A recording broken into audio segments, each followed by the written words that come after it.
Espionage is a crime, and I don't think people realize that. CIA is a criminal organization. Okay. I don't think people realize that. You mean in what they do? Yeah, in by nature of what they do. Loyalty has a positive connotation. Right. Right? Like, who doesn't want loyal friends and who doesn't want to be loyal to something? Right. Nobody thinks about the abusive side of loyalty, specifically the manipulative side of loyalty. That's the relationship that CIA creates with its officers. An unhealthy loyalty, an addiction, a need to a master. So CIA, if there's anything that they do really, really well that people do not give them credit for, people don't even recognize, it's their... Welcome to the Unemployable podcast. I'm Jeff Dudan. If you've traded the safety of a small-town upbringing for the discipline of the United States Air Force, if you've been tapped by the CIA, shipped across the globe, and trained to read people, shape outcomes, and operate in the shadows, implementing an innovative operating model to expose a mole, if you've walked away from covert life to rebuild your identity as a husband, father, and entrepreneur, including authoring with your wife, Gigi, the best-selling book, Shadow Cell, and if you've now taken the tradecraft that once protected national security and turned it into EverydaySpy, a platform teaching leaders how to think, decide, and win with the precision of an intelligence officer, your name can only be Andrew Bustamante. Welcome. Thanks for having me, man. What a great intro. Yeah. And I'm actually really excited for this conversation because I have not had a chance to speak to many franchise owners. Okay. But now that I've built a multi-million-dollar business, if I had to do it all again, I would much rather go down a franchise road. Really? Because it's so risky. It's so exhausting. Yeah. When you build from scratch, you put everything on the line. Like, it's not just financial. I remember the stress I put my wife through, my kids, business partners, peers. Like, you have to call in every favor, and you're always on the verge of collapse until it works. Yeah. And that's why so many entrepreneurs fail, because they try to do it on their own, and there is no school out there for how to do this. I went to CIA. I went to one of the best training establishments in the world, and all it really taught me was to accept the risk. It's just, I'm sorry, man. It was just one of those things I had to tell you right out of the gates. What year did you start your business? 2019. Technically, the business was formed in 2014, as soon as I left CIA, but I didn't really start building in earnest until 19. Okay. Would you consider it a consulting business or an education business? So we are education first. Right. Yeah, absolutely. Yeah, that's a learning that I had as I expanded my portfolio, always building direct businesses, but the importance of building an education business alongside of it. Question for you about the business, since we started there. Everybody wants to hear what you have to say. Everybody wants to learn from your experiences, but getting people to pay you for it. It's so hard. That's the second thing. I was on your website this morning. You got me for $11. Okay. We've bought a bunch of books, but you got me for $11. I'm a mastermind spy, by the way. So if you go to EverydaySpy.com, you can find out what kind of spy you would be. And then I did buy a resource to understand more about it because I was fascinated by it. But how long did it take you to come up with a way to monetize your training and your experiences in the CIA? It took a long time. I think there's two reasons why. So first, I was not business savvy. Okay. I have an MBA. I went to a prestigious university. I mean, CIA runs operations that are what's known as a commercial operation, which is an undercover business operation. Right. So they have a way of teaching us not the fundamentals of business, but the fundamentals of making it look like a legitimate business. Right. So that we can travel the world and do what we need to do. So, of course, I went to that school too. So I had all this education, all this structure that made me feel like, oh, I must understand business. Right. But understanding business is really about understanding people. It's not about understanding balance sheets and accounting and all this other stuff. The balance sheets and the accounting will kill your business. Cash flow will kill your business. But the blood of the business is really just being able to understand people. And it took me such a long time to understand that. Yeah. And what I learned is that trying to get people to understand the value of education is shockingly difficult, considering the fact that we all go to grade school and we all know we have to go to college and we all Know that there's 1.5 million books out there on the shelf that you can buy that will teach you anything from basket weaving to, sniper shooting. We all understand the value of business, we think, but when it comes to actually putting a price tag on education, it's super difficult. It's like the perception of value is completely misaligned. Right. And staying close to revenue is a business owner's credo. If you are the face of the business, then you need to be either working on revenue or going somewhere to work on revenue. And another tenet of business building that I've learned over the last 35 years is I need to do the things that only I can do. Yeah. And then other people need to do the things that anybody can do or other people can do, or maybe even other people do better. So when you started your business, was the wife in the business at the time? Correct. My wife is the co-owner of the business, and that's because we learned at CIA that we are a very good team. Mm-hmm. We are capable individuals, but we're a very good team. Yeah. So when the time came to start the business, I knew that if I started a business without her, I was absolutely going to fail. Now, I say that, but we weren't equal partners in the effort. We were equal partners in the ownership, but what happened is my wife very early on realized she did not have the patience or the tolerance for all the entrepreneurial stress. Really? And my wife has an anxiety disorder. She's got general anxiety disorder. She struggles with depression. She has mental health challenges that we openly talk about in our book and in our personal story. But when those were mounted on top of the financial strain of trying to make payroll and trying to make rent and trying to do everything else that came on with the early stages of the business, I had to pick up a lot of that kind of chaos, because that's the world I thrive in, where I needed to kind of put her into the world of routine, predictability, and repetition, which is not a world where I do. Okay, here's why I find that so fascinating, because I've read the book, or as full disclosure, most of the book. I love when you come on, people like, I read your book. Oh, what'd you like about it?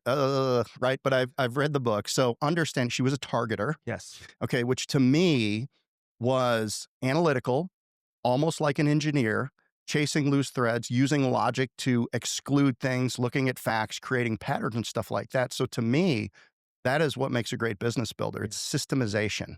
And it's, it's almost important as what you go for is what you avoid, because looking for risk inside of business deals and understanding the different value, this speaking opportunity for you is worth this, and it might be worth this in dollars, but it's kind of off topic where this community is going to be potential client base for you. So sorting these things out, I would think that she would be an amazing business partner. This is why I started the conversation by saying if I were to do it all again, it would be in a franchise.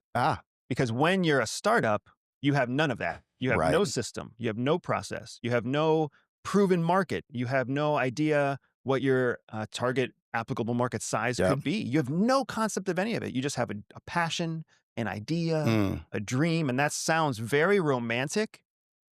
When you hear about somebody's story on a podcast, or when you read about it in a book, or when you get like that one article in a magazine that talks about some success story, it sounds very sweet. Yeah. But it's not. Right. And there's a reason that you only see an article, or you see a restaurant, or you see a startup featured once in a magazine, because by the next cycle of the magazine, they've failed, right? They've gone under. But everything that makes, like you were saying, my wife, all of her superpowers would have been firmly served in a franchise. Yeah, she would have had a model to follow. And to scale, because then she gets to just improve on an existing system. I could see that. In a community that she understands. Yeah, because the CIA provided rigid training, protocols, methodologies. And while you created, you didn't really create the model. You just borrowed it from terrorist organizations, basically. And you created a cell organization for the purpose of exposing a mole. Hopefully, maybe you guys felt you were used a little bit. I will find that out as I get to the final 2 chapters. But CIA, espionage. This is, one of the key things that I was reflecting on as I was preparing to talk with you is, espionage itself is a franchise model. Okay. It was created originally by the Egyptians in the 1200s. The Egyptian pharaohs were trying to essentially undermine or sabotage each other's courts. So they started using slaves, concubines, salespeople as information sources to go into other Egyptian courts and learn secrets, learn about relationships, plant seeds that were seeds of doubt. Yeah. that would undermine uh, communities, kingdoms, pharaohs from within. Okay. And then as they learned how to do this with each other, they learned how to do it with other kingdoms outside. And then as conquerors came through and as Egypt fell, it spread. And espionage was ultimately kind of professionalized by the British during the expansion of the British colonies. And of course, because the British colonies expanded, espionage found its way to Sure. India, it found its way to the United States, it found its way all across Europe. And then to try to defeat the British, you had the French refining their own version, and the Germans refining their own version, the Spaniards refining their own version. Mm. And this concept of intelligence collection is worldwide, but the structure of it, the system of it is exactly the same. They Mm. just, sometimes they spy in Spanish, sometimes they spy in English. Yeah. But otherwise, it's just a model that's been spread far and wide. We call it sticks and bricks Okay. because at its core, the fundamentals of espionage are exactly the same, no matter how much technology changes, no matter how many countries change, no matter whether they lean left or right, or whether they become dictatorships or fallen kingdoms. It's always the same. It's always just sticks and bricks. So if you were going to break it down into 3 or 4 steps, it seems like the first is to relate. Or, well, no, let me say that differently. The first thing to do is to identify. Yeah. And then you need to relate. And then you need to connect and then harvest. Yeah. I mean, And then maybe turn. if you're talking about human assets, Yes. right? And human assets are the bread and butter for CIA, Okay. but intelligence is much broader than that, right? Mm. So absolutely you want to identify. And what you're trying to identify is the outcome that you desire. So whether you're collecting signals with NSA, whether you're Right. collecting human intelligence with CIA, whether you're collecting military secrets with DIA, all different alphabet soup intelligence agencies of the US government, the first thing you want to know is your outcome. Right? What am I trying to collect? I'm trying to collect Chinese plans and intentions. I'm trying to collect North Korean nuclear capabilities. I'm trying to collect Iranian secrets about funding Hezbollah. What am I trying to collect first? Right. And why do I want it? And then after you have the outcome, then you come up with the plan, the tactical and strategic plan to get the information that you need to drive the outcome that you desire. And then after you have the plan, you just execute. And then after you execute, you have new information. That Right. new information defines new outcomes. Those new outcomes drive the strategic and tactical planning, which then drive the next round of execution, which takes you right back to the beginning again. Got And it. that's your flywheel. So when you send a caseworker into in-country, Falcon, for the purpose of our conversation today, which was the code name for the country, which you are not able to disclose that you operated in, Mm. it seemed to me that there was general intelligence gathering going on. And so if you send a caseworker in and they go into Iran and they're going to be looking, they're going to see if they're going to get counter surveilled Mm. and they're going to have to deal with that. But are they always going for something specific, or are there general assets that are just listening? Yeah, it's a great question. When the field officers that penetrate a foreign border are called case officers, Okay. some CO. Very similar to the nonprofit world, you have case priorities, and those cases are broken into various mission target sets, and those mission target sets are farmed out to case workers. Okay. And those case workers are just called case officers. So then a case officer is a dedicated officer assigned to a case, very similar to what you see in the nonprofit world or otherwise. But when they go into a country, they go in with a list of priorities. If you've played video games, or if you've seen movies, you talk Yeah. about objectives, primary objectives, secondary objectives, tertiary objectives, alternate Yes. objectives. Okay. So the primary objective is the primary reason that you're there. But your secondary, tertiary, alternates, those are all what you might call general intelligence collection opportunities. Okay. So your primary mission might be to go in there and meet the foreign minister or meet the trade minister, but your tertiary or an alternate objective is to define what roads are under construction, what new buildings are going up, that sort of thing, so that you can come back and provide intelligence from ground truth of the city that you were in, Mhm. things that you're not going to find from a satellite. A satellite's not going to tell you whose name is on the side of a white wall where there's a construction site happening. Right. You can only see that on the ground. Right. How important is humility in having a successful career in the agency? It's a mixed bag, right? Because it's a double-edged sword. You have to be humble in the field Okay. when you're operating clandestinely. Yes. So I would say when you parallel clandestine operations with real life business operations, when you are customer facing, client facing, you have to be humble because that's how you connect with the person. But when you're back in the halls of Langley and you're fighting for funding and you're fighting for opportunity, you have to put the humility aside a bit and be able to quantifiably, objectively make your case, right?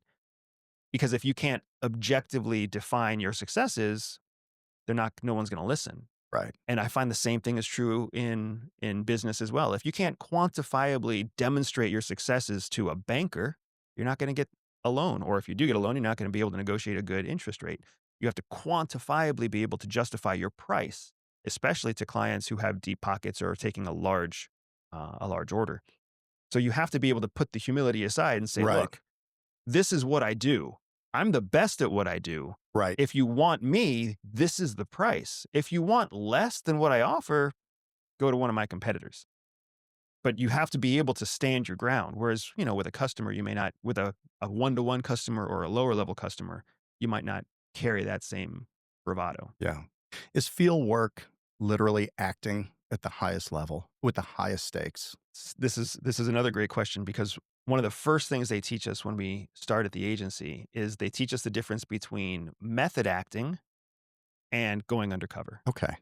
Method acting is what most of us can relate to. We've read about actors who do it. We've all seen the tragedies of actors who reach their mid-30s or their midlife and they don't know who they are and they end up overdosing or killing themselves or whatever else. Okay. So method acting and acting in general is the idea of becoming a character, fully becoming that character. This is what the agency taught us. You believe that you are them. Right. You create a fabricated history, a legacy, a legend that shapes who you are. And on camera, in scene, you become that character. And sometimes off. You hear Correct. stories about some of these great roles, and it's like they did not break character in the trailer for months. Exactly. So when you have a method actor, they are essentially putting their real self aside and fully becoming someone else. Right. When you're undercover, you don't have that luxury because you always have a mission, you always have objectives, you always have a specific outcome, and you always have to remember why you're there and what you're doing so that you can manage the risk of being exposed. Okay. So we do something called compartmentalization. We basically have this compartment in our head that is like a locked drawer of who we really are and what we're really after. Okay.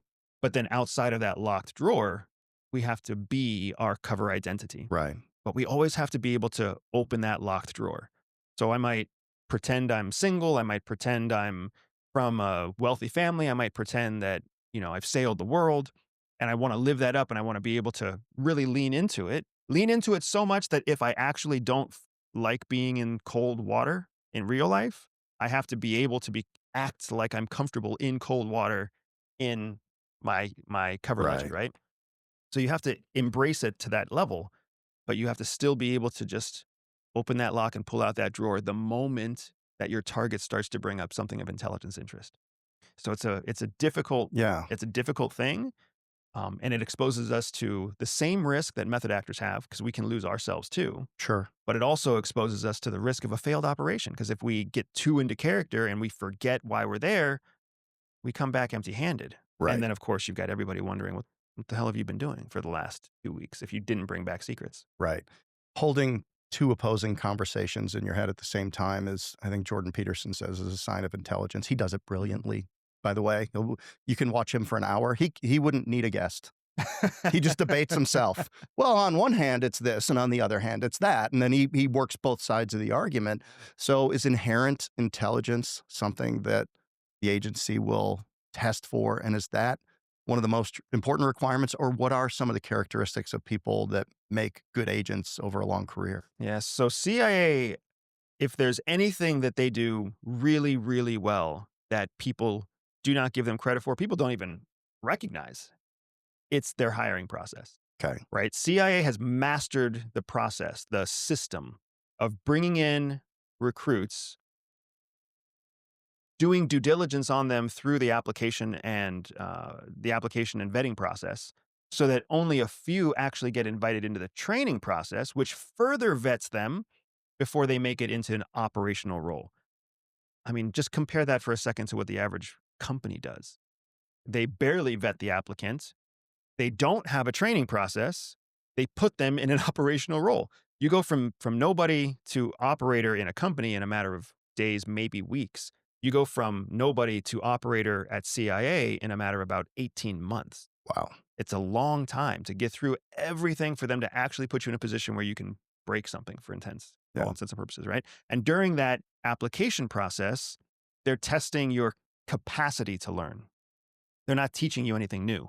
They're just testing your capacity to learn. One of the big misunderstandings, people believe CIA hires people who are fluent in a foreign language. They don't. They hire people who have experience in foreign language or experiences with multiple foreign languages, but they actually could give two shits whether or not you're fluent in Spanish or fluent in Russian or fluent in Greek. That's not what they're looking for. They're looking for the person who has the capacity to learn a foreign language. Okay. So if you've dabbled in 12 languages, they love that. If you grew up in a Spanish-speaking household and you only speak colloquial Spanish, that's excellent. If you learn Vietnamese from your grandma and then moved to the United States when you were 11 and have not spoken Vietnamese since then, great, because they understand the wiring is in your brain Right. for a foreign language. So then after you get through the application process into the training process, that's when they pressure test, is the theoretical capacity actually real capacity?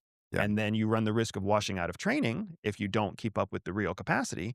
But that's the way that they process everything. That's hand-to-hand combat, driving skills, memory skills, persuasion and influence skills, critical thinking, puzzle solving. Like all of it is tested in theory during the application process. So Yeah. it's still tested, but it's not about performance. It's about capacity. Is it like Navy SEAL buds in terms of washout percentage? Is it that No. difficult to get through? So Navy SEALs and what Buds provides is a very different level of attrition Okay. because they're pushing people a different way for a different reason. Sure. So, And you need people, common looking people yeah, doing common looking things. absolutely. You're not looking to be the star of the show. You're looking to be an extra. So I think most of your top tier special operating units have about a 1 out of 5 success rate. Okay. It might be 1 out of 3. I believe it's 1 out of 5. So 20% success rate for an 80% washout rate. Mhm. CIA, by the time you start at CIA training, not application, but training, it's about a 1 in 3 attrition rate. Okay. I'm sorry, a 1 in 3 pass rate. Okay. So 33% pass rate for US CIA in training. Navy SEAL training is about a 20% pass rate. Yeah. Somebody pursues a career with the agency, secrecy is paramount. Mhm. Who in their family knows what their real job is? Most of the time, CIA will prioritize recruiting for people who have no family. Okay. That's one of the things they're looking for. So no wife, no kids, no divorce. The next thing they're looking for after that, if somebody does have, kids or wife or divorce or whatever else, they're looking for people who have no extended family. So maybe everybody has a mother and a father, but you're Okay. disconnected from them, or you're an outsider from the family, whatever else. Basically, they're looking for people who are very comfortable lying to the people who culturally should be the closest to them. Okay. So broken families, broken homes, homes with tragic loss. It's important for CIA, the process of keeping secrets. Healthy people, balanced people who have had healthy upbringings and happy childhoods and who are of decent average intelligence are horrible at keeping secrets. Right. They haven't had the traumatic experience of being abandoned. They haven't had the traumatic experience Yeah. of having somebody, carry out something treacherous or undermine them. So they're trusting. And those people don't keep secrets. They hear secrets and then they feel like, I've got this secret. It's weighing down on my conscience. I need someone to help me process this. So then they disclose a secret, which is the opposite of what you need. You need somebody with a traumatic background. You need somebody who's been betrayed to understand the value of the secret and keep it. You had challenges early in life with your family, and then you performed at the Air Force Academy. Mm. How did they reach out to you, and how did they connect those dots? They being CIA? Yes. Yeah. When I left, when I graduated from the Air Force Academy, I went into the active duty Air Force, and I continued to have an Air Force career. Air Force officer minimum service time after the academy is 5 years. So I was 4 years into my 5-year commitment. I started looking for other government jobs that would be an easy dovetail coming from the Air Force, but there was so much I didn't want to do. And you babysat nukes. Yeah, I worked nuclear missile operations. I learned how to fly with the Air Force. I had a very, on paper, a very successful Air Force career. Right. But I learned I don't like office spaces. I don't like being underground. I don't like lacks of window. Like, I don't like all these things. Yeah. And I wanted to see the world. And when I started applying or started looking at government jobs, most government jobs don't see the world. You sit in an office without windows in Washington, D.C. or in Roslyn, or you name the suburb outside of Washington, D.C. in the D.C. metro area. And I look at Health and Human Services, and I look at, IRS, and I look at FBI, and I'm like, this does not sound like fun. And then I found the Peace Corps, which I think still exists. Was it shut down fully? I don't know. I don't know. Did it get doged? Right. But I find the Peace Corps, and I'm like, oh, this sounds interesting. You see the world. You teach microfinance. You teach, we build schools. Like, this sounds excellent. Plus, after being underground for, 4 years with the Air Force, I was like, I'm ready to seed some wild oats. Yeah. Get out there and, find some hippie women who are also trying to save starving children. Yeah, man. And the Peace Corps had all that. So I started applying for the Peace Corps, and in the middle of that application process, I have like this interruption, this red screen that pops up that tells me I might qualify for other government positions. Well, I'm in the job search. It asks me to put my application on hold. It says there might be something better. So that's what I do. And that's how CIA reached out to me. They found me in the process of applying for something else. There was a movie when I was a kid called War Games. I remember War Games. Okay. I don't know how, I'm not even sure how old you are, man. I'm older than you. I know that. But the kid was at a computer, and it just popped up and said, want to play a game. And he starts playing the game. And little did he know he was launching the global nuclear war in playing the game. But that's what it sounds like. It sounds like you were literally at a terminal, and it just blip, and they found you. Yeah. I mean, it wasn't quite as fun as it would be in Hollywood. But it never is. And if you go back in time to when it was 2006, 2007, screens popped up all the time. Oh, yeah. You were on a DOS machine, right? Yeah. So, but yeah, it very much worked that way for me. And it very much worked that way for a number of colleagues that I met at CIA. They were applying for something else, and then they got the same kind of notification. Hey, you might qualify for something else in the national security space. Would you like to pause your application? And CIA, it makes total sense. They are an arm of the federal government. So anybody that's applying for federal government is showing a certain behavior trend, a certain value set, a certain career interest that could be beneficial for CIA. Yeah. And what did you do? You responded, I'm interested. How did they? No, I didn't do shit. You didn't? No, I got the red screen came up and said, would you mind putting your application on hold? That's all it asked. Okay. So I'm like, yeah, I'll put it out. I'm 27 years old. Okay. Like, if a girl comes up to me and she's like, hey, would you mind pausing on dating me because there might be a better girl that's coming down the street? I'll be like, yeah, I'll wait. Yeah. You tell me something better's coming, I'll pause for sure. Okay. So all I hit was yes, I'll put myself on hold. And then I made a little note in my planner to continue my application the following Tuesday after 72 hours passed. And I went home, and then I got a phone call the next morning from an partially unlisted number. It just said 703 on my little flip phone. Yeah. And the 703, I didn't know it at the time, but that's the area code for Langley, Virginia. Right. And I pick up the phone, and there's a woman on the other line, and she introduces herself by her first name only. And she says, hey, are you Andrew? I had a different name back then. Are you Andrew, who was applying for the Peace Corps with a background in the U.S. Air Force? And I was like, yeah, that's me. And she's like, oh, your application came across my desk, and we think that you might be a good fit for a national security role. And I'm having this conversation with her, and I'm like, okay, this is interesting. Sounds professional, but I don't have a last name. I don't have a specific organization. I don't have any details about her. So there's a part of me that's also like, this sounds scamish. And I'm waiting for her to say, all you have to do is give me your credit card number, or all you have to do is give me your home address. Like, I'm waiting for this moment, and it doesn't happen. And she just says, oh, well, if we'd love to fly you to Washington, D.C. to do a round of interviews or for new openings. And I'm like, okay. So was that the first filter, saying we need people that only need a certain amount of information to take action? I believe so. So the whole first few steps, in hindsight, in retrospect, were a filter for an acceptance of ambiguity, an acceptance of risk tolerance, right? She didn't give me any information. She didn't ask me for any information other than verifying who I was. And when I said yes, I'll take, if you want to fly me up there and set me up for a couple of days to do an interview, and it's all on you, I'll do that for sure. She didn't even give me dates. She just said, okay, we'll be in touch. Right. And then the next day in the morning, an overnight FedEx package arrives with an airplane ticket in it and a hotel reservation and a rental car reservation. And the dates are like 4 days away. Yeah. So I'm like, well, shit, I didn't think this was a real phone call. Yeah. And now I have a FedEx package that tells me to be on this plane, going to this airport, rent this car, and stay at this hotel. Yeah. So at this point, I'm thinking I'm an organ harvesting target.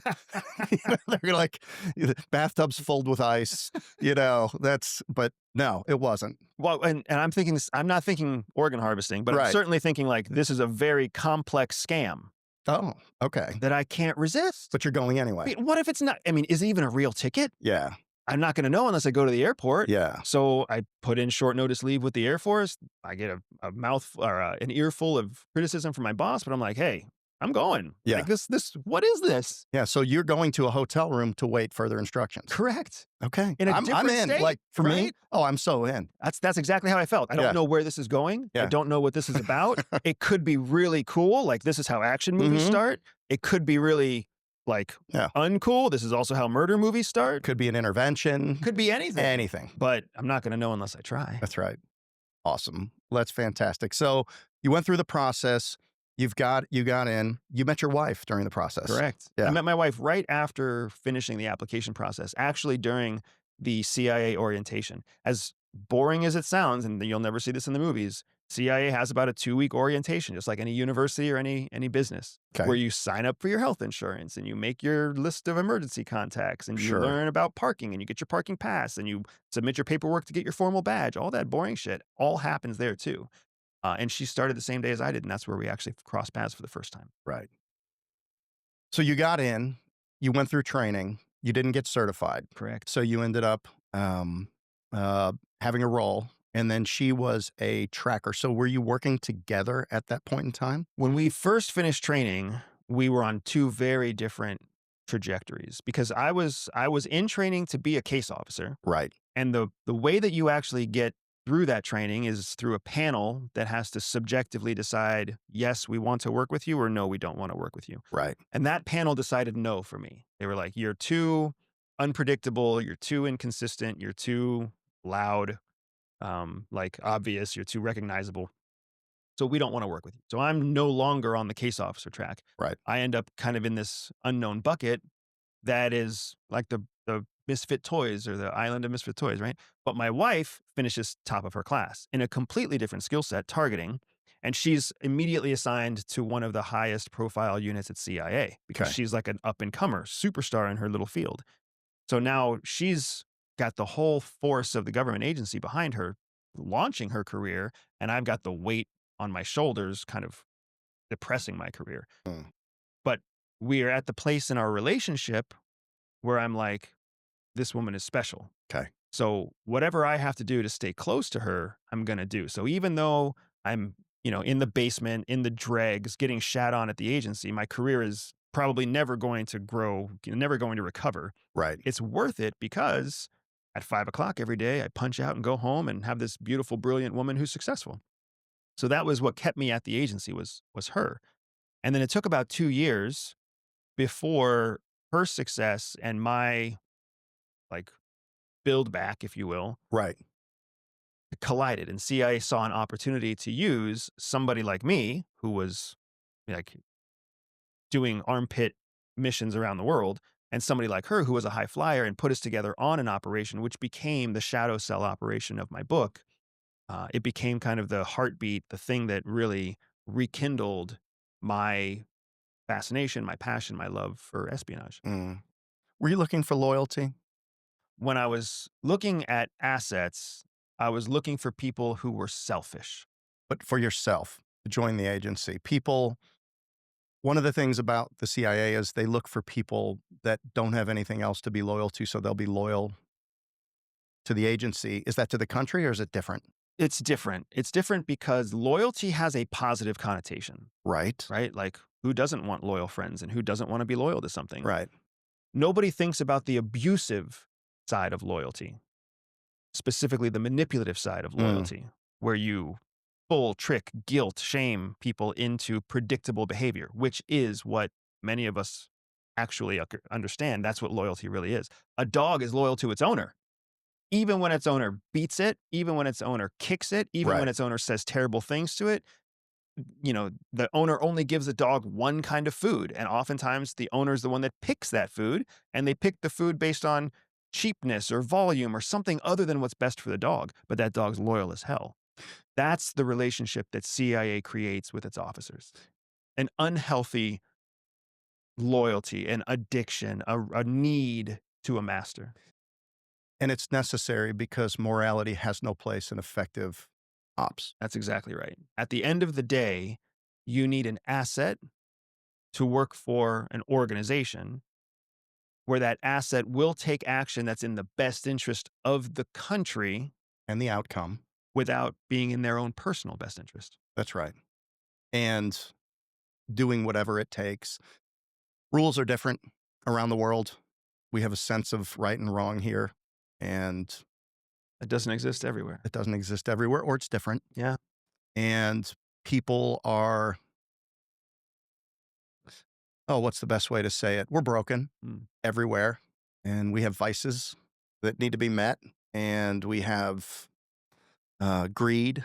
And sometimes we have real needs, children to go to college, things like that. So playing on all of those things with a whatever it takes strategy is really what makes the whole operation successful. It's what makes it all tick. Yeah. And if you don't like that, then you get to sit back and just enjoy the benefits of the fact that there are other people who do the job that you can't do. Right. I think of it a lot like I think of plumbers, or like I think of dentists, or like I think of trash and garbage people. Yeah. Those are all jobs I don't want to do. I don't want to stick my fingers in somebody else's mouth. I don't want to have to see the bad hygiene that they have chosen. I don't want to pick up their trash. I don't want to smell their trash. I don't want to have to deal with their plumbing and see their shit from the night before. I don't want that. But I'm very glad that other people do that. That's right. And that's what CIA is. They do the thing that you may not like, but has to be done to keep you hygienic, to keep you safe, to keep you healthy, to keep you secure in the life that you have. Right. In a way that you don't even know they're doing it. Yeah. Right? You only get your cleaning once every 6 months. You're not even aware of your dentist for the rest of the 5 months and 29 days between visits. You don't even think of them. That's right. And that's what CIA, you don't even think of CIA until they're in the headlines. Yeah. Well, life is an illusion. I believe it. Everything that I've amassed can be gone in an instant. And it just, we live in this bubble. And our reality can change in a second. And there's people out there doing things that keep our illusion intact. Our way of life as we believe what it is. Yeah. And it's, many people don't want to hear it. They don't want to see it. They don't want to think about it. They just want to get on Facebook, go to work, see a movie, watch football. And there's people that have drastically different lifestyles, to make the whole thing work. Yeah. It's incredible. In all of the agency, in all of the organizations that we have, is there in all of the counterintelligence that's constantly assaulting every country, by every country, towards every country? Is there ever a time where we don't have a mole? It's a great question. CIA operates from the assumption that at any given time, you have 3 moles active that you haven't discovered. Okay.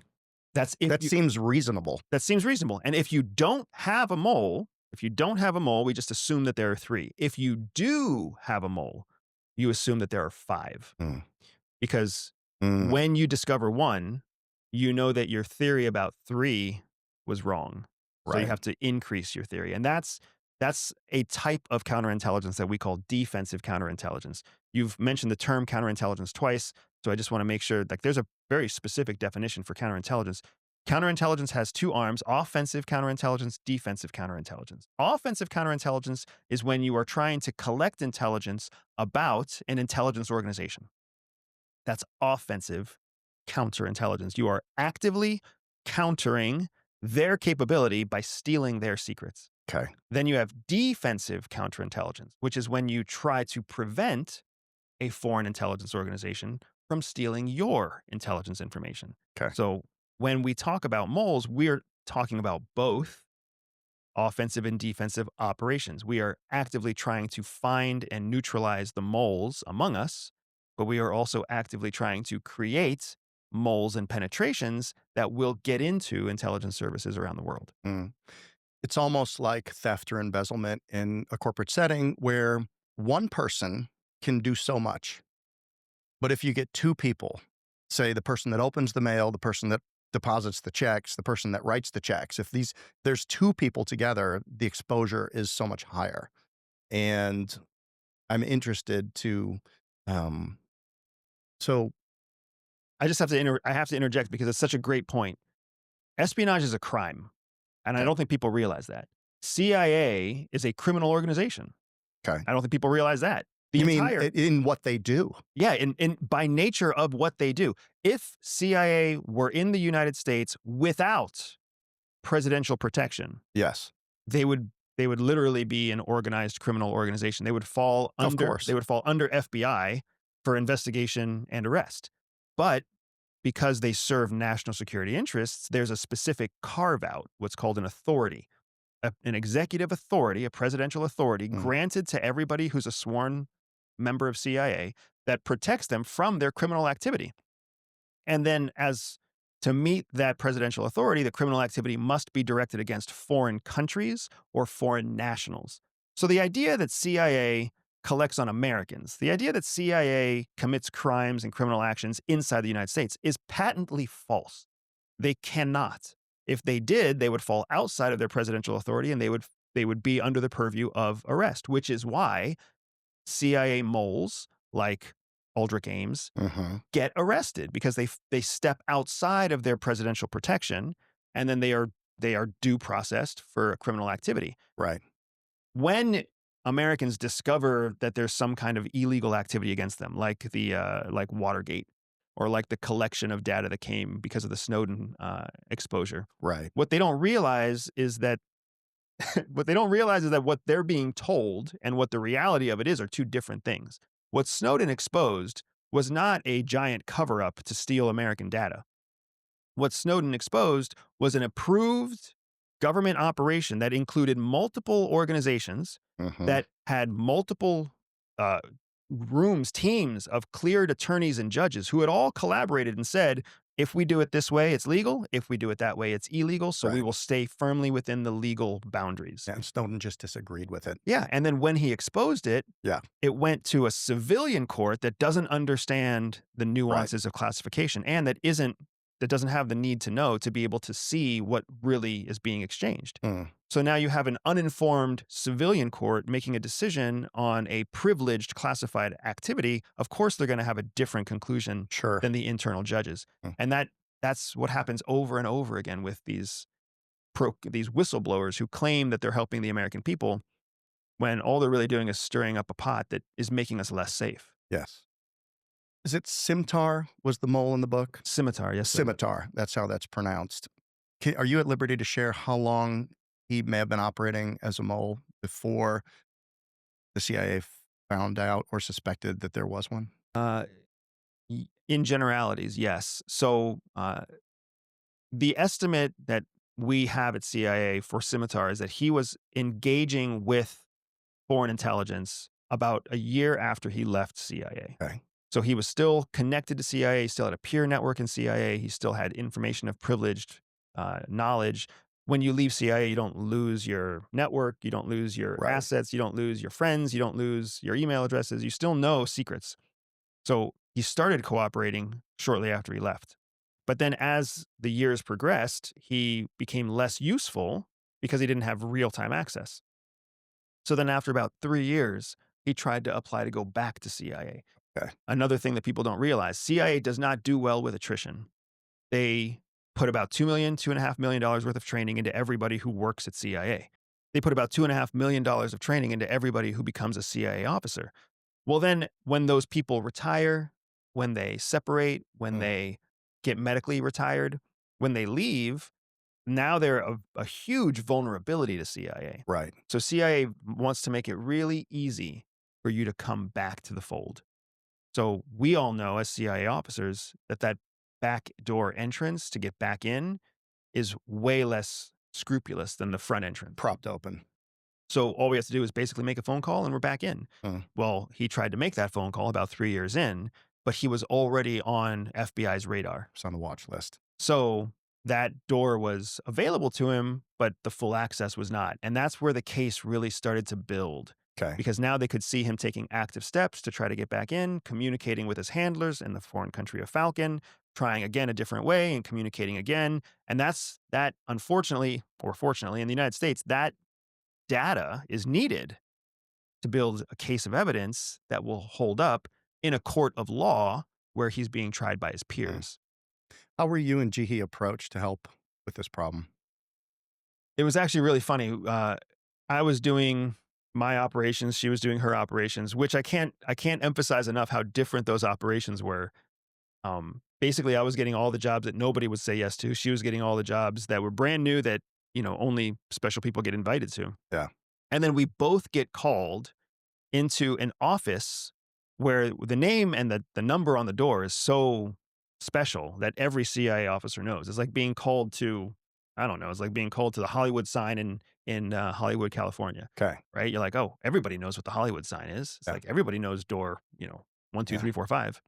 Well, we get called to that office. And of course, for my wife, she's like, I wonder why I'm being called there. Like, I'm already doing this other important thing. Why would I be called to this completely different important thing? Right. And for me, I'm like, this has got to be a mistake. Like I'm sitting here picking up dog shit in the back of, in Africa. Why am I being called to the presidential suite? Yeah. So we get called to this office by our bosses. And I'm really like, this is strange. So I send my wife a secret message because we have our own secret system at CIA. I send her a message that says, you're never going to believe what just happened to me. And she's simultaneously sending me a message. And she's like, the strangest thing just happened to me. And we're both like, we're getting called to this office at the same time in the same place. And that's how we kind of realized something strange was happening again. And then when we actually get there, it's very similar to what you would expect from any CEO suite or any CEO conference room. It's a very beautiful office, but it's in a skiff. So it has a very thick door and thick walls and everything that happens. Skiff is secure. Compartmentalized, secure compartmentalized information facility. Right. So sound dead and thick in walls. No radio signals in or out. Got it. No electrical wires in or out. Everything's kind of self-contained. And we go in there and that's where they explain to us, hey, we have this new operation that we want to put the two of you on together instead of separate. And is that for appearances? Is that because of skill set? Is it just works as a couple with all of the above? All of the above, exactly. Okay. There aren't many complementary skill set couples at CIA. Opposites attract everywhere. Sure. And CIA actually has quite a lot of intramural dating. But opposites that are also complementary doesn't happen often. Like a tech person might date a map person, but those aren't really complementary skill sets. And a disguise person might date a paramilitary person, but those aren't complementary skill sets. In the case of my wife and I was an operational planner for all intents and purposes. She was an operational targeter, two different skill sets that were complementary. So was the mole tied specifically to Falcon? And were you chosen because you were outside of Falcon and so you could create a different view and maybe put different bait? Or what was the thinking? Because if I'm inside the organization and I think I've got a mole, right? Then I don't know what they're listening to. I don't know who they're getting information from. So I've got to have an outside in. That's why if we have theft, or in the past when I've had theft, or in any way, whether it be within our building or out in the franchise network, I use a third party because I don't want anyone to know that might be telling them that we're looking. And I think that's the main difference between how a corporate entity thinks versus how a government agency thinks. Okay. They do want a third party. They want that outside observer, but they don't want the outside observer to identify the theft and report it. They want the outside observer to basically become the bait Okay. that the threat pursues. Okay. And that's what CIA was doing with us. Scimitar, the mole, was reporting directly to Falcon, the foreign country. Mm-hmm. And Falcon is a high-risk, major geopolitical adversary for the United States. So it was a high-risk, high-stakes operation. But nobody knew who Scimitar was. So everybody who was working the Falcon target was on the suspect list. You couldn't trust anybody. Didn't matter if they had 30 years at CIA or 3 days at CIA. You don't know who the mole is. So you can't trust anybody who's experienced against that ally or against that enemy. Mm-hmm. So they have to pick people who are completely different outside of that fold because those are the only people you can trust. And you still have to pull from within CIA. You can't pull someone from NSA because they don't understand CIA language. They don't understand CIA operations. So I'm coming from essentially Africa, where I was working. My wife's coming from a part of Asia that I can't disclose. And we're brought together to basically build new operations, new CIA operations against Falcon, a country that we've never traveled to, we've never worked in, we don't speak the language, we don't know the people. But it's almost like calling two local baseball leagues, two amateur leagues, and you call them to make a team to go against a major league team. We know that the odds are against us, and we know like this doesn't make any sense. But you don't say no to an opportunity like this unless you want to throw away your career. And my wife's was a career we were not going to throw away. So they're giving us this, hey, you're going to build a case, you're going to build a team, you're going to build a whole new MO. We're going to send you this place you know nothing about. We're going to give you a blank check to take whatever risks you need to be successful. But we have complete deniability of you. So if you fuck up, not on us. If you overspend, that's on you. Like all this, it's all risk and no upside. Right. But to say no at CIA, you don't say no. Career suicide. It's a career suicide. And I don't care about career suicide. I'm picking up the shit anyways. Yeah, right. But I can't do that to my wife. The book is called Shadow Cell, and it's called that because of the unique way that you decided. And you had developed a bit of a reputation as an innovator and out-of-the-box thinker. Probably one of the reasons you ended up where you did, because lack of predictability, but they felt that this would be a good use of your talents. How did you approach the operation? When they told us that we had to build something new, CIA is, like I was explaining earlier, they're a franchise. Yeah. They don't build new. Right. They repeat. Yeah. They carbon copy and then kind of slightly customize. Mm-hmm. They change the paint on the walls. They change the rims on the wheels. That's all they do. But it's always the same. So we're being told that we have to innovate something new. We're not told why. They don't tell us there's a mole right away. They certainly don't tell us that we're bait for the mole. That actually is an interesting turn in events that I'll explain later when it comes to how we publish the book. But they give us all this encouragement and resourcing to create something new. And we actually get to where we're supposed to be. The cover legend's in place. Everything's in place. And we land at the airport and we go to the flat that's been arranged for us. And we sit there and we're like, now what do we do? I don't even know how to start. So we go to and from this clandestine office that they made for us, and we're trying to rack our brains on how we can do something different, how we can do something unique. We meet with some of the field officers who are already in country, already running operations that are tangential to Falcon operations. Mm-hmm. And through that process, we meet somebody, a guy in the book named James, who speaks the Falcon language, who has a reputation back at the building for being a very reliable, very effective officer. And we land on this idea because of my wife that instead of trying to model CIA operations off of CIA operations, what if we tried to model CIA operations off of terrorist operations? Okay. Which at the time that we were given this assignment, it's the middle of the global war on terror. Right. And there was really only one country heavily invested in the global war on terror. Yes, there were Brits. Yes, there were Aussies. Yes, there were New Zealanders. Yes, there were French. Yes, people were dying from all the different countries. But there was only one country putting hundreds of billions of dollars into that fight, and it was the United States. So we had all the IP on how terrorist organizations work. Correct. It was only Al Qaeda and CIA that knew how Al Qaeda operated. So when we looked at Falcon, we were like, Falcon's not participating in the global war on terror. They don't understand our IP. And I've been, like I said, scooping shit from all over the world. Right. So my wife's like, you know how CIA, she's looking at me and she says, you know how terrorists operate. I know how terrorist cells communicate. Right. Why don't we just build our own cell, which is where the shadow cell concept came from. We just built a cell that's job was to collect intelligence rather than building a cell whose job it was to blow up buildings. Mm.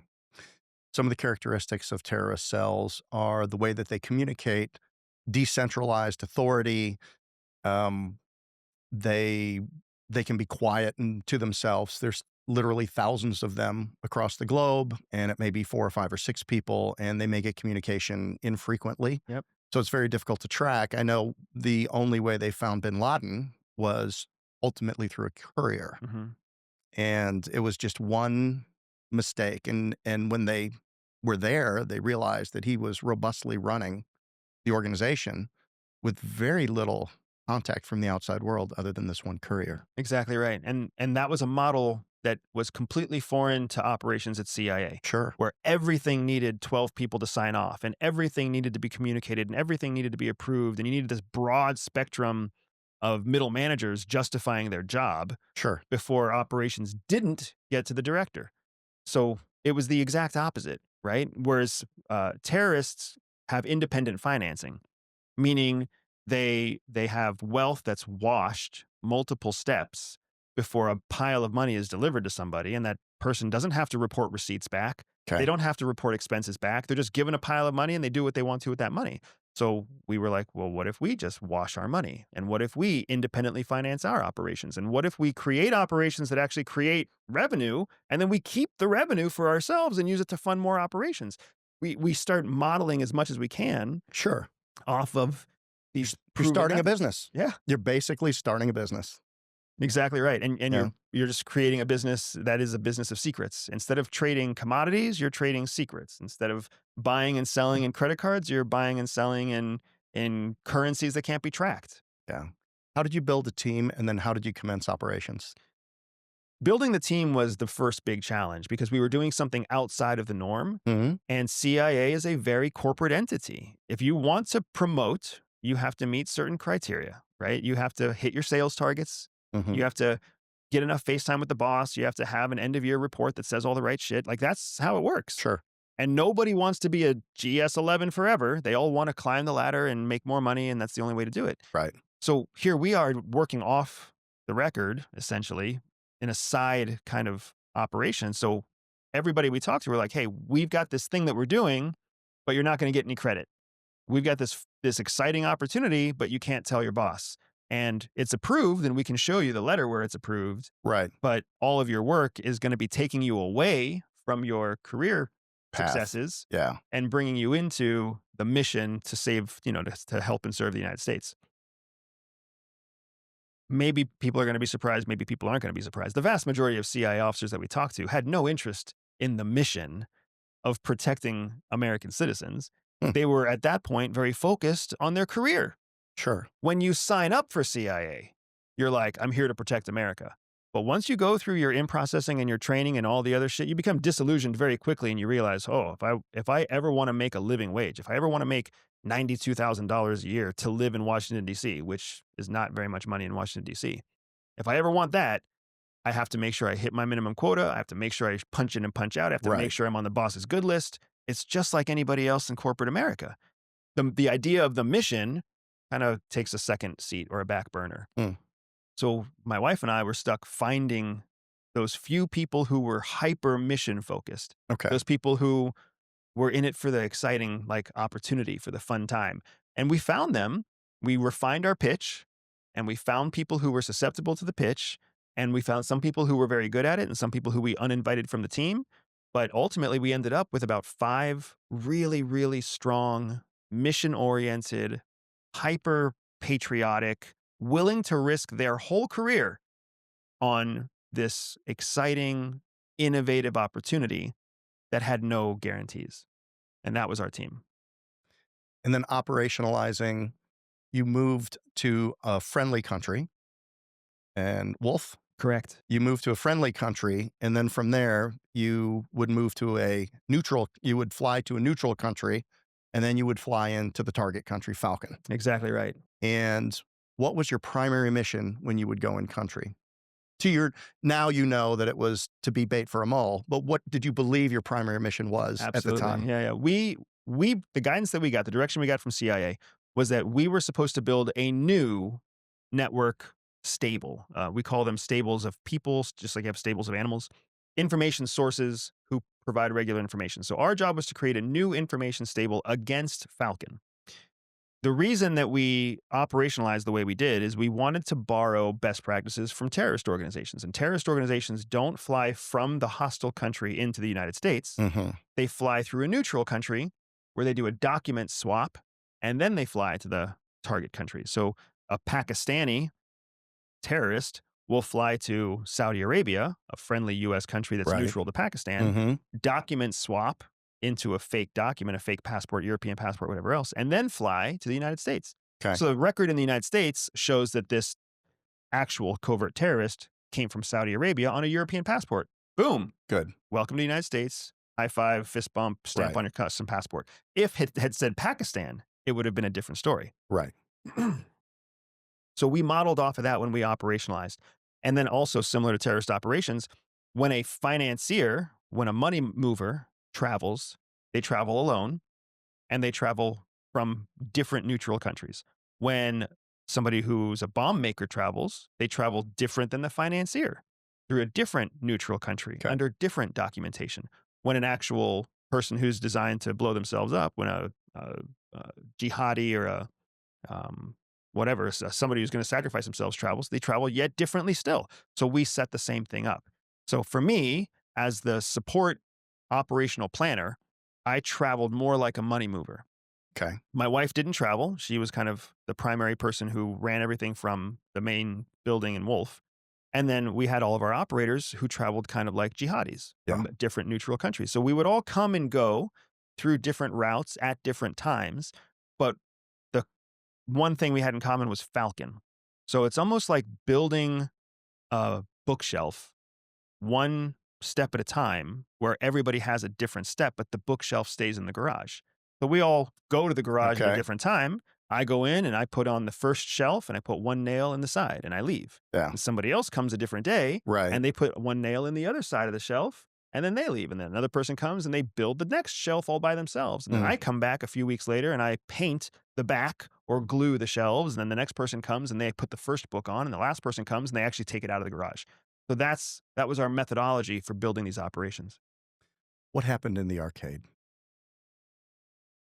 On one of my visits to the city, a city we call Kestrel, which is the capital city in the country of Falcon, I came under surveillance and I identified my surveillance because CIA trained us to do so. And in that surveillance run, I had to find a way to, what I was trying to do was make my surveillance team bored. I wanted them to be comfortable and I wanted them to feel safe. So I went into this giant arcade. It was very popular in the early 2000s all across the world were these giant multi-level arcades. And I was like, oh, I'm going to go in here. I'm going to spend $50 US, which is going to put me in, I'm going to have games for hours. And my surveillance team, they're going to send one person in to sit up at at a bar and watch me. And then the rest of the team's going to get a smoke break and they're going to have a, turnover and they're going to chill. And nobody's going to think that I'm a spy because I'm just some asshole in an arcade.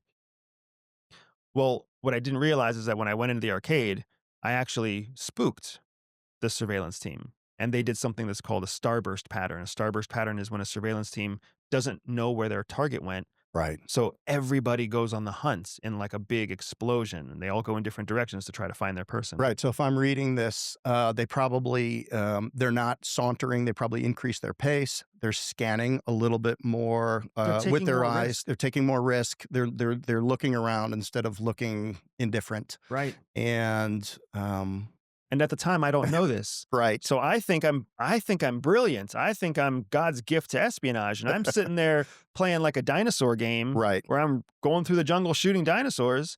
And then all of a sudden, a surveillant pops up from behind that game box.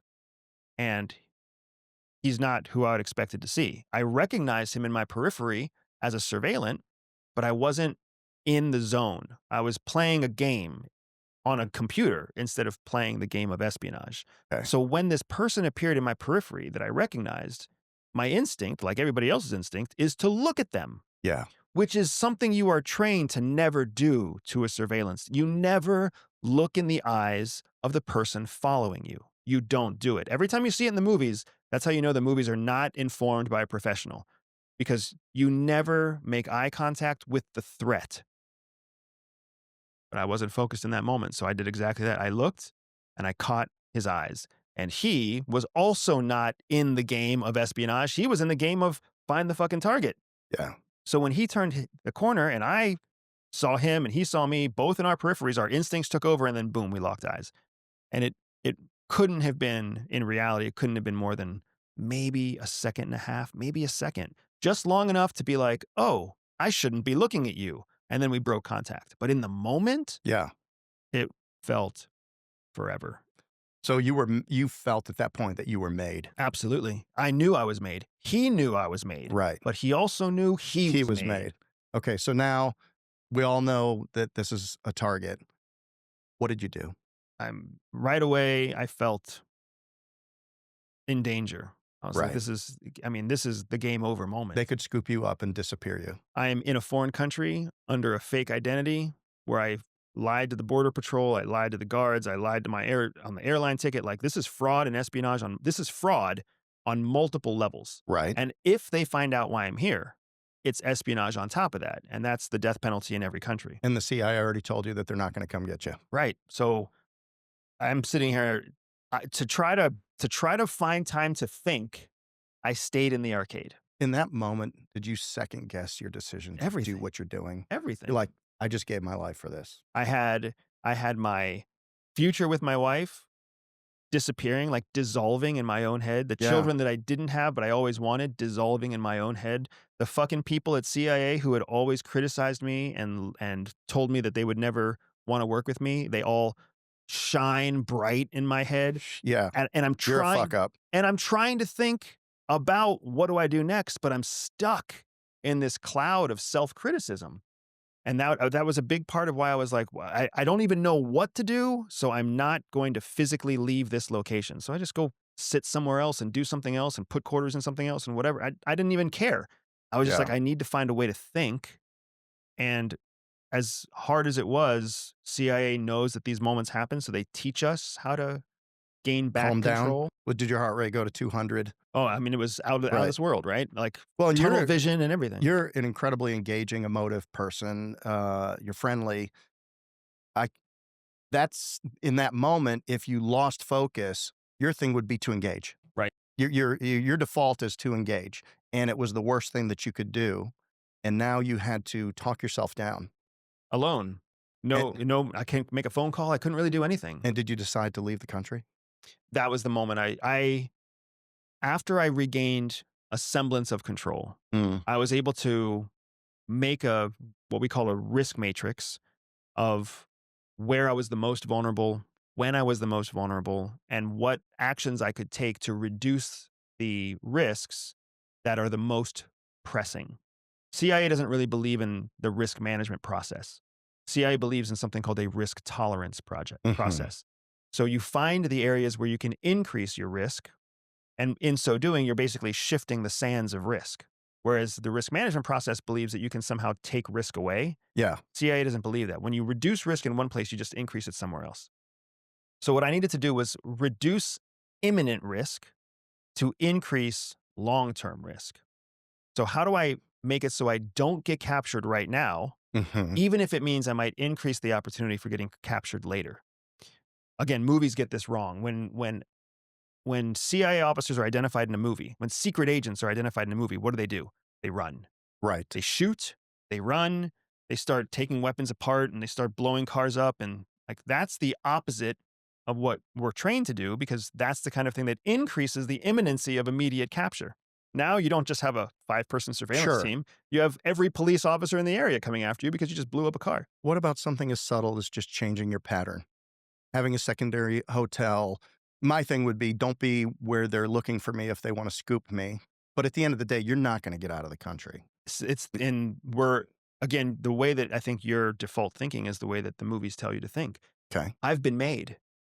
So if I change the pattern Anything after being made, that validates. it validates that I'm here on nefarious purposes. So I know on one side, the longer I keep the pattern, the more I reduce the chances of immediate capture. Okay. And the more I change the pattern, the more I increase the chances of immediate capture. But if I keep the pattern, my long-term capture is almost guaranteed, because they're going to know how to find me, and they can just park a van on a corner knowing I'm going to drive up to that corner. Right. So I have to balance these two. So the way I did that was keeping my pattern for that night, but then laying the groundwork to fly, to leave the country on an official ticket with a justifiable business reason, and scheduling a flight for early the next morning. I was playing a risk. You can't get rid of risk. You always have risk. But I was playing a risk that if I worked on American time zones to book a flight, that would be overnight in the foreign country where I was, when my surveillance team and all the intel administrators would basically be at home sleeping or at home dealing with their kids. So maybe there's a window in there where I could schedule an official flight, which isn't going to raise any alarm bells, Right. and catch the official flight before anybody even wakes up. So that's what I did. It was about 8 o'clock at night, and I scheduled a 6 a.m. flight the next day. I was already scheduled to leave 2 days later, but I just moved my ticket up. So instead of buying a ticket out of the blue, I just made a flight change and hoped that I would get out before anybody really noticed that I changed the flight. This story is representative of the page turner that the book is. It's just one interesting scenario after another. The logic, the thinking, it's so informative. So we're not going to go. People need to read it. So we're not going to go any farther into it. But because I am interested to know a few more details about how it went. But it's all in the book. It's all in the book. I appreciate that. And people need to get the book, and they need to listen to you wherever they are. I've got a couple of questions, though. What's your familiarity with Iran? Every CIA officer has a handful of countries that they have to understand on a fundamental level, right? China's one of those countries. Iran's one of those countries. Okay. North Korea is one of those countries. Saudi Arabia is one of those countries. Turkey is one of those countries. Russia is one of those countries. So when it comes to the fundamentals of Iran, I'm there. But what an Iran specialist understands far exceeds my knowledge. For years, decades, maybe since I was a child, with the hostage crisis forward, it was always my understanding that that was the one country that was the most significant, other than maybe Russia and China, but the next country that maybe our relations were poor and the nuclear risk was high, and that they were constantly funding things around the globe against us. And then we fly over there and we drop a bunker buster bomb on their nuclear enrichment factory. One of them. Why was there no retaliation to that? What in the, I couldn't believe we did it, because it was counter to everything that I ever believed, that the way that we wanted to handle that situation. But yet we just did it. And I'm interested if there's any insight you have around why we did it, and what that has done with our position with that country. Remember how I was telling you Espionage is a franchise? Everybody does it? Yeah. One of the key elements of Espionage is covert action, meaning you take action that nobody can see. What we did when we dropped those deep penetrating bombs on the Natanz factory, the weapons nuclear enrichment factory, we did not take covert action. We took overt action. Right. When you don't see response from overt action, it's virtually guaranteed that there is covert action as the response. Okay. Iran understands that Iran, China, and Russia have all learned from Al-Qaeda. You don't fuck with the United States publicly. Right. If you think about what these countries have done to the United States in the last 25 years, China broke into our military records database in 2013 and stole every military record of every retired, deceased, and active duty military member from the database itself and got away with it. We didn't do anything against China. We kept buying their plastic shit. They kept buying our rice and metal shit, right? Because there was no overt response to their overt attack. Everything we did was covert. All of our response to China after that was something the public couldn't see. The government didn't want the public to see it. Because if there was public response, there'd be escalation. Iran is the same way. They're not stupid backcountry hillbillies. They're not dumb. They're just prioritizing their responses differently than what we would expect.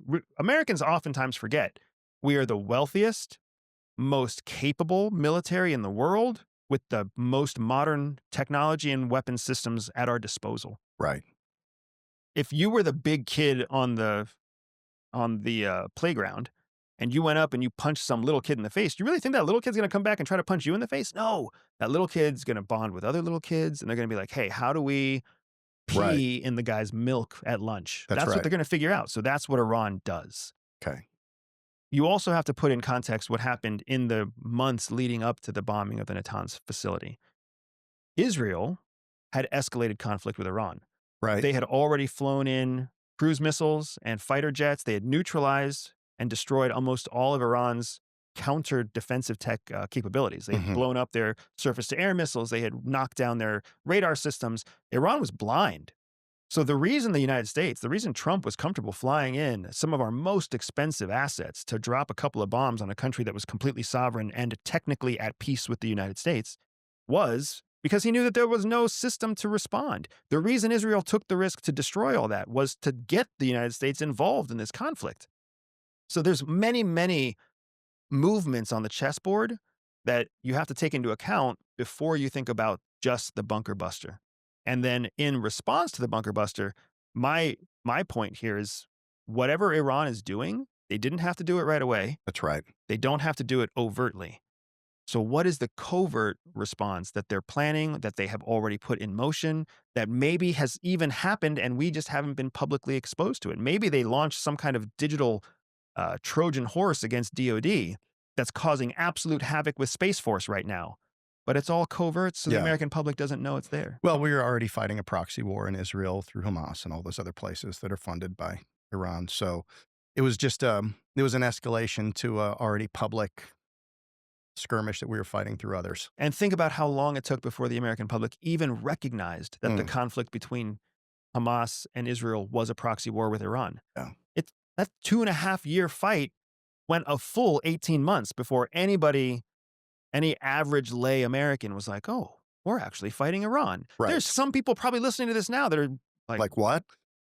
We were fighting with Iran? Yeah. Yeah. Yeah. I have something I'm deeply interested in your opinion on. You just mentioned the theft of the military records by China. You've got TikTok installed on hundreds of millions of people's phones, which can provide all kinds of information about the whereabouts and the ongoings of American citizens. You have the ability, there is the ability to literally scrape any device of all of its information at any time without proximity, whether it be laptops, computers, cell phones, any of these things. And there's just so much information out there. But from our perspective, the public's perspective, the ability to have artificial intelligence to make sense of that mess is new. But is it new for the government? No. No, even when I was at CIA as a new recruit in 2007, AI was already actively being employed. Okay. It's not the generative AI creating fancy videos and deepfakes that we're used to seeing now. Right. It was precursor to that. But when you think about the head start that CIA had on AI in 2007 versus when AI became a mainstream topic to the lay American in 2024? Yes. It's a huge advantage. Yes. And that if we had it, all of our allies had it. The Brits, the Canadians, the Australians, the New Zealanders, the Israelis, the Turks. And if they had it, then their biggest competitors also had it. The Chinese, the Russian, the North Koreans, the Saudis, the Emiratis, the Iranians. So everybody's had a head start. When I look at the AI race now, we're all 15 years behind. The average American and their opinion is 15 years uninformed about the risk of AI. When we look at China now and we see what their capabilities are publicly now, right, we are 15 years behind what their actual capabilities are because they've been investing in it covertly as well. When we look at the generative capability that exists in the United States, we have to hope that our intelligence services are also 15 years ahead of what we see. Otherwise, the race is already over. Yeah.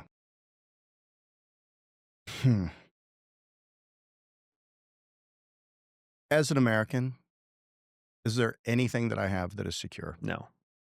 There's nothing you have that's secure. I tell this to people all the time, and it's a very uncomfortable truth. If you become a target, and unfortunately we live in a world right now where you can become a political target also. Right. If you become a target, there's nothing you can do. Just like you were saying a few seconds ago, you can remotely scrape any digital device anywhere in the world. And if you can do that, I mean, here's what's amazing.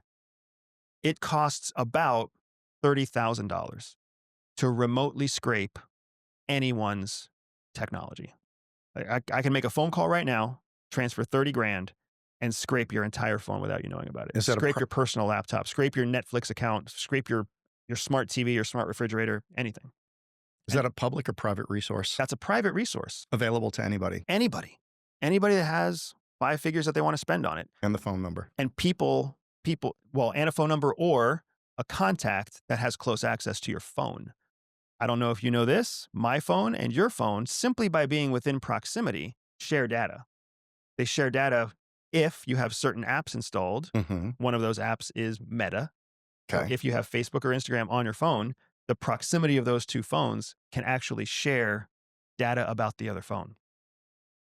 It's something called geofencing. Totally legit, right? Commercial technology, but that makes it so I don't even need to know your phone number. I just need to know that she's in the room with us and her phone's with her.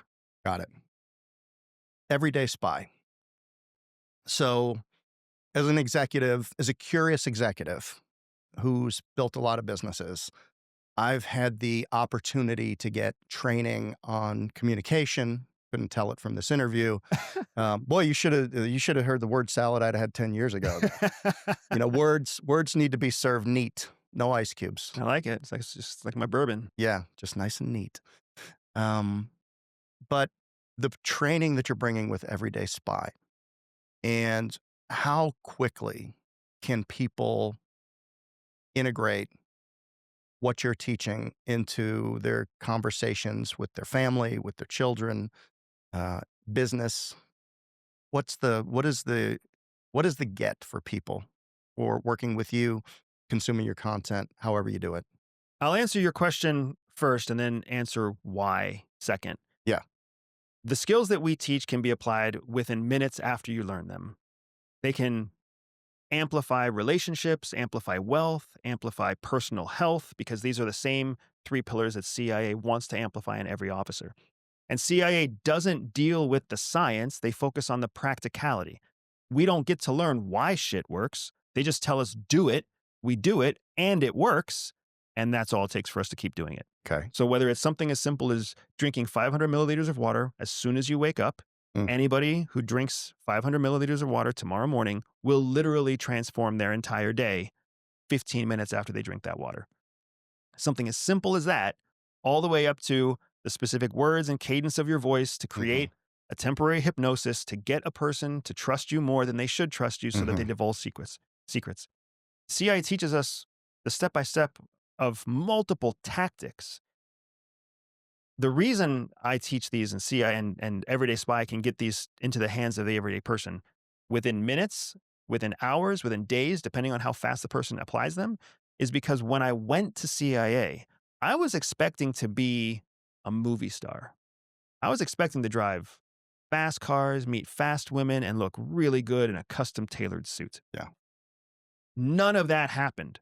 But what happened instead was they completely changed my life. They changed the way I thought. They changed the way I looked at the world around me. They changed the way that I engaged with people. They changed the way that I prioritized opportunities and risks. And that was a permanent change. If they would have given me a nice suit and a sports car, it would have been awesome for about 2 days. Instead, they gave me skills that made the rest of my life exponentially better than every year of my life up until the day that I started training. And that's what I want to do with Everyday Spy. My company is there to change people's lives in an instant, in a moment, to completely change the future direction, the trajectory, through an inflection point that can be as simple as an $11 4-part special series that you purchased. If they just read it, doesn't take long to read a 3-page article, but it can change the direction of your entire future. How much of our success has to do with manipulation, whether it be to make money or manipulation with good intent to create positive change in other people? The short answer is the vast majority of your success is tied to what you say is the manipulation of people. We could call it influence, but it's really manipulation. And even the word manipulation is a term that we don't use at CIA inside the walls of CIA. Okay. Because manipulation has an inherently negative connotation to it. It's like the opposite of loyalty. Loyalty has a positive connotation, manipulation has a negative connotation.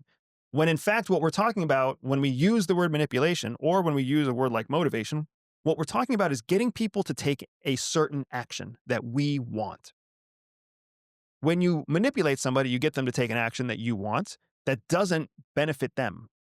But we also motivate people to take a specific action that benefits us and also benefits them. Okay. So that's how CIA looks at it. There is no motivation or manipulation. It's just behavioral control, getting a person to take a behavior that you are directing.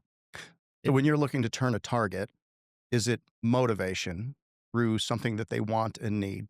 And what's the psychological bridge that somebody needs to cross to betray their country with information? It's shockingly a short bridge. Is it? It is. So I can be bought, by the way. Just if any CIA people are out there. I don't know if your national secrets are worth. I don't think they're worth much, but I do like Starbucks. I'm easy.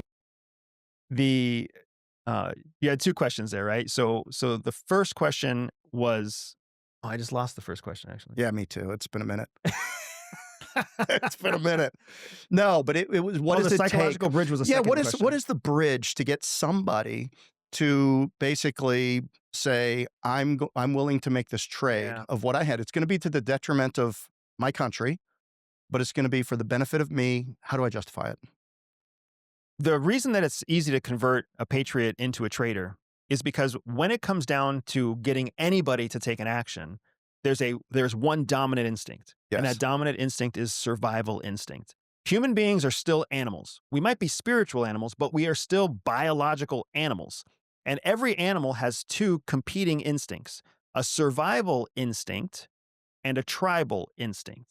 We all know that we're better in groups, but we all also know that if we're in a group, we might not be taken care of. We might be the weakest in the group. We might be tricked.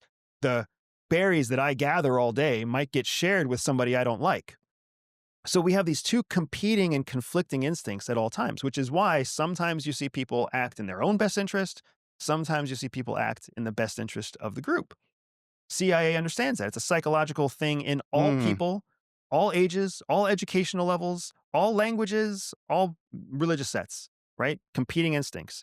So when I want you to do something, I just have to pander to your survival instincts, because if it's not the dominant instinct in this moment, maybe you're feeling really safe with your family and I just plant the seed like, you're a handsome guy.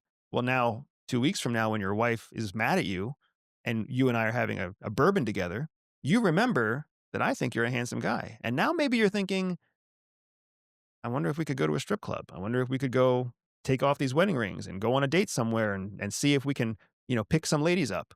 That's exactly what happens to people, right? You're with a business partner and you're happy with that business partner on Monday, but on Wednesday they piss you off. And now all of a sudden you're okay talking to somebody about selling the business. Sure. Right? That it's those competing instincts that are constantly happening. So CIA teaches us to systematically plant the seeds consistently over time. Okay.